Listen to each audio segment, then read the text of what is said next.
అమర్ తన రూమ్లో ఉన్న కబ్బోర్డ్లో బట్టలు సర్దుతూ ఉంటే అప్పుడే బాగి అమర్ దగ్గరకు వచ్చి ఏమండి ఏమండి ఏమండి భోజనం రెడీ అయింది, కిందికి వచ్చి భోంచేయండి అని అమర్ని పిలుస్తూ ఉంటుంది. అప్పుడు ఒక్కసారిగా అమర్ బాగి వైపే విచిత్రంగా చూస్తూ ఉంటాడు. అప్పుడు అమర్ని చూసి బాగి ఏంటండి అలా చూస్తున్నారు అని బాగి అమర్ని అడుగుతూ ఉంటే మీరు నా రూమ్లోకి వచ్చే ముందు మీరు నన్ను ఏమని పిలిచారు అని బాగిని అమర్ అడుగుతూ ఉంటాడు. అప్పుడు బాగి ఏమని పిలిచానండి అని అంటూ ఉండి ఒక్కసారిగా రూమ్లోకి వచ్చేటప్పుడు బాగి అమర్ని ఏమని పిలిచిందో గుర్తు చేసుకుంటూ ఉంటుంది.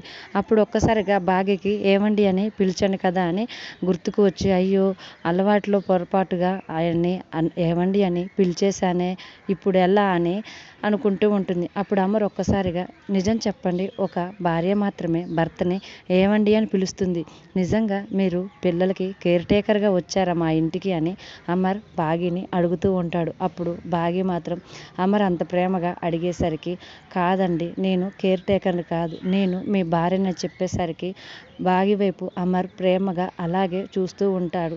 మీరు గతం మర్చిపోయారని అందుకనే నేను నిజం చెప్పటం లేదు అండి అని బాగి అమర్తో చెప్తూ ఉంటే అమర్ మాత్రం ఒక్కసారిగా బాగితో పెళ్ళైన విషయం అంతా కూడా గుర్తుకు తెచ్చుకుంటూ ఉంటాడు. కానీ అమర్కి మాత్రం తనకి ఊహల్లో మసకగా అమర్తో బాగి పెళ్ళైనట్టు, అమర్ బాగిని పెళ్లి చేసుకున్నట్టు కనిపిస్తూ ఉంటుంది. కానీ క్లియర్గా బాగి ఫేస్ కానీ అమర్ ఫేస్ కానీ తనకి కనిపించదు. కానీ బాగి చెప్పిన మాటలకు మాత్రం అమర్ బాగి వైపే ప్రేమగా చూస్తూ ఉంటాడు. మరి రానున్న ఎపిసోడ్స్లో బాగి తన భార్య అని అమర్తో చెప్పటం వలన అమర్కి గుర్తు వస్తుందా లేదా అనేది రానున్న ఎపిసోడ్స్లో చూద్దాం. డైలీ సీరియల్ అప్డేట్స్ కోసం ప్లీజ్ మన ఛానల్ని లైక్ చేసి సబ్స్క్రైబ్ చేసుకోండి. Thanks for watching.